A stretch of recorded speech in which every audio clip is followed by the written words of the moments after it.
नमस्कार, जय हिंद दोस्तों। चलिए जानते हैं मध्य प्रदेश की हर जिले हर क्षेत्र की 50 फटाफट बड़ी खबरों को सिर्फ 10 मिनट में। लेकिन उससे पहले आप यह वीडियो किस जगह से देख रहे हैं हमें कमेंट में जरूर बताइए। सबसे पहले बात करते हैं आज के राजनीतिक और प्रशासन समाचार पर। लखपति दीदी थीम पर आधारित झांकियों को पुरस्कृत किया गया। मुख्यमंत्री डॉ मोहन यादव ने उज्जैन में ड्रोन दीदी रूपाली मोदी को सम्मानित किया। यह पहल ग्रामीण महिलाओं को आत्मनिर्भर बनाने और महिला सशक्तिकरण को बढ़ावा देने की दिशा में अहम कदम साबित हो रही है। नए पावर प्लांट के लिए मुख्यमंत्री की मौजूदगी में 4000 मेगावाट बिजली सप्लाई का एग्रीमेंट साइन हुआ। इससे प्रदेश की ऊर्जा जरूरतें पूरी होंगी, औद्योगिक विकास बढ़ेगा और स्थानीय रोजगार के अवसर भी मिलेंगे। सरकार का लक्ष्य स्थायी और RDS 60 की पूरी एहसान हाल परानसी भरोसेमंद बिजली आपूर्ति सुनिश्चित करना है।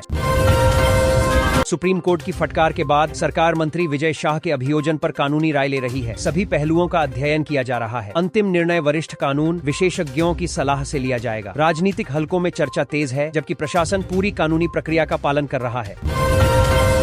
राष्ट्रव्यापी बैंक हड़ताल के कारण मध्य प्रदेश के कई जिलों में सरकारी बैंकों का कामकाज ठप रहा। ग्राहकों को लेन देन और अन्य सेवाओं में परेशानी हुई। डिजिटल बैंकिंग और ATM सेवाएं सामान्य रहीं। बैंक कर्मचारियों की मांगों और सरकार की फाइस को मंदराना। प्रतिक्रिया पर आम जनता की नजरें बनी हुई हैं।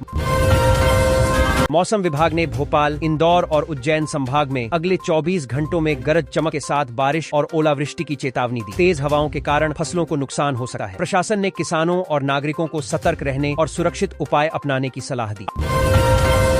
आज से खेलो MP यूथ गेम्स का आयोजन शुरू हुआ। इसे मध्य प्रदेश के ओलंपिक के रूप में देखा जा रहा है। राज्य भर के युवा खिलाड़ी विभिन्न खेलों में भाग लेंगे। सरकार का उद्देश्य खेल संस्कृति को बढ़ावा देना और प्रतिभाओं को राष्ट्रीय एवं अंतर्राष्ट्रीय मंच पर पहचान दिलाना है। रायसेन जिले के मंडीदीप में धर्मांतरण के आरोपों को लेकर विश्व हिंदू परिषद ने जोरदार प्रदर्शन किया। पुलिस ने मौके पर पहुंचकर स्थिति नियंत्रण में लाई। प्रशासन ने शांति बनाए रखने की अपील की और पूरे मामले की जांच जारी रखी। नागरिकों को शांतिपूर्ण व्यवहार बनाए रखने की सलाह दी गई। CBI जांच के बाद कई नर्सिंग कॉलेजों की मान्यता रद्द करने की प्रक्रिया शुरू की जा रही है। सरकार ने संकेत दिए हैं कि दोषियों पर सख्त कार्रवाई होगी। इससे शिक्षा व्यवस्था में सुधार होगा और छात्रों का भरोसा बढ़ेगा। प्रशासन ने उच्च स्तरीय बैठक कर आवश्यक कदम उठाने की तैयारी पूरी की है। शिक्षकों के प्रशिक्षण और तकनीकी विकास के लिए नई ऑनलाइन और ऑफलाइन वर्कशॉप्स आयोजित की जा रही हैं। इससे शिक्षकों की स्किल्स बढ़ेंगी और शिक्षण गुणवत्ता में सुधार होगा। आइए नजर डालते हैं आज के शहर और अन्य महत्वपूर्ण समाचार पर। उज्जैन महाकाल मंदिर में VIP दर्शन व्यवस्था पर सुप्रीम कोर्ट के फैसले के बाद नई गाइडलाइन जारी की जाएगी। इसका उद्देश्य आम श्रद्धालुओं की सुविधा सुनिश्चित करना और समान अवसर प्रदान करना है। प्रशासन ने मंदिर में दर्शन व्यवस्था को व्यवस्थित करने, लंबी कतारों को कम करने और श्रद्धालुओं के अनुभव को बेहतर बनाने के लिए तैयारी शुरू कर दी है। भोपाल के होशंगाबाद रोड पर मेट्रो निर्माण कार्य के चलते भारी ट्रैफिक जाम रहा। वाहन चालकों को वैकल्पिक मार्गों का उपयोग करने और धैर्य बनाए रखने की अपील की गई। प्रशासन ने यातायात नियंत्रण के लिए अतिरिक्त कर्मचारियों को तैनात किया और रोड सिग्नल का बेहतर उपयोग करने के निर्देश दिए। इससे आम लोगों को कम परेशानी हो और जाम में कमी आए।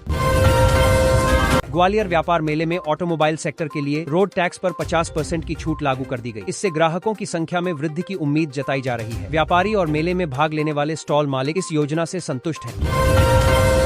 कोहरे के कारण दिल्ली से आने वाली शताब्दी और पंजाब मेल जैसी ट्रेनों में 3-4 घंटे की देरी हुई। रेलवे प्रशासन ने यात्रियों को यात्रा से पहले ट्रेन की स्थिति और समय की जानकारी लेने की सलाह दी। स्टेशन पर यात्रियों के लिए सूचना काउंटर और मोबाइल अलर्ट व्यवस्था तेज कर दी गई है। सुरक्षा और सुविधा सुनिश्चित करने के लिए अतिरिक्त कर्मचारियों की तैनाती की गई है।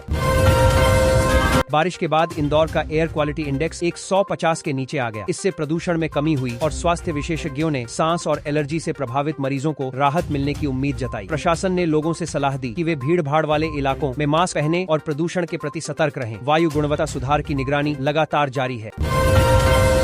MP में पेट्रोल की औसत कीमत 106.5 रुपये और डीजल 91.8 रुपये प्रति लीटर बनी हुई है। फिलहाल ईंधन की कीमतों में कोई बड़ा बदलाव नहीं हुआ। वाहन चालकों और आम जनता को सलाह दी गई कि वे आवश्यकता अनुसार ही ईंधन का उपयोग करें। प्रशासन और तेल कंपनियों ने सुनिश्चित किया कि पेट्रोल पंप पर सप्लाई सामान्य बनी रहे। सर्राफा बाजार में सोने के भाव में 200 रुपये की तेजी आई और सोना 64 रुपये प्रति 10 ग्राम के पार चला गया। चांदी के भाव में भी बढ़ोतरी देखी गई। निवेशक और व्यापारी बाजार की स्थिति पर नजर बनाए हुए हैं। विशेषज्ञों का पुलाश किया परिस्थिति के साथ में SSE नबरी कहना है कि वैश्विक बाजार और घरेलू मांग भावों को प्रभावित कर रहे हैं।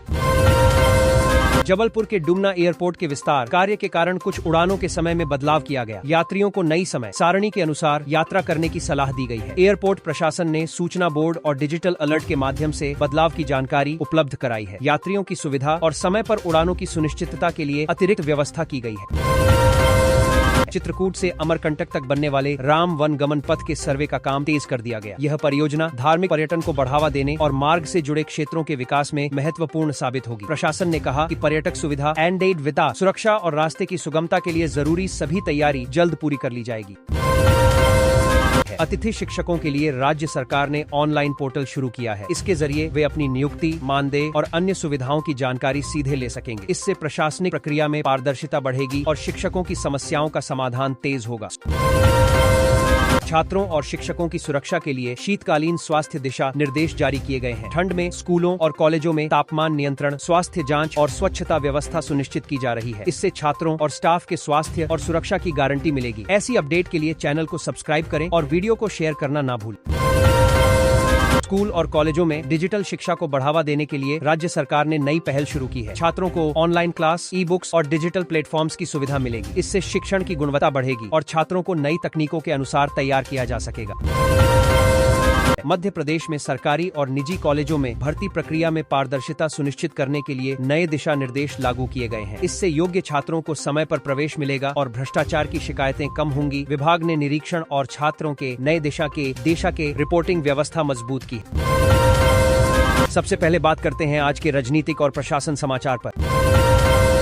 लखपति दीदी थीम पर आधारित झांकियों को पुरस्कृत किया गया। मुख्यमंत्री डॉ मोहन यादव ने उज्जैन में ड्रोन दीदी रूपाली मोदी को सम्मानित किया। यह पहल ग्रामीण महिलाओं को आत्मनिर्भर बनाने और महिला सशक्तिकरण को बढ़ावा देने की दिशा में अहम कदम साबित हो रही है। नए पावर प्लांट के लिए मुख्यमंत्री की मौजूदगी में 4000 मेगावाट बिजली सप्लाई का एग्रीमेंट साइन हुआ। इससे प्रदेश की ऊर्जा जरूरतें पूरी होंगी, औद्योगिक विकास बढ़ेगा और स्थानीय रोजगार के अवसर भी मिलेंगे। सरकार का लक्ष्य स्थायी और RDS 60 की पूरी एहसान हाल परानसी भरोसेमंद बिजली आपूर्ति सुनिश्चित करना है।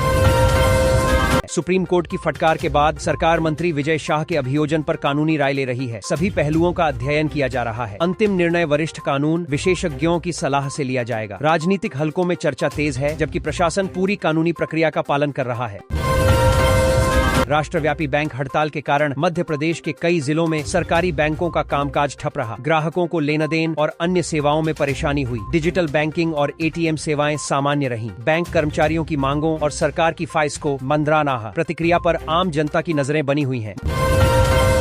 मौसम विभाग ने भोपाल, इंदौर और उज्जैन संभाग में अगले 24 घंटों में गरज चमक के साथ बारिश और ओलावृष्टि की चेतावनी दी। तेज हवाओं के कारण फसलों को नुकसान हो सकता है। प्रशासन ने किसानों और नागरिकों को सतर्क रहने और सुरक्षित उपाय अपनाने की सलाह दी। आज से खेलो MP यूथ गेम्स का आयोजन शुरू हुआ। इसे मध्य प्रदेश के ओलंपिक के रूप में देखा जा रहा है। राज्य भर के युवा खिलाड़ी विभिन्न खेलों में भाग लेंगे। सरकार का उद्देश्य खेल संस्कृति को बढ़ावा देना और प्रतिभाओं को राष्ट्रीय एवं अंतर्राष्ट्रीय मंच पर पहचान दिलाना है।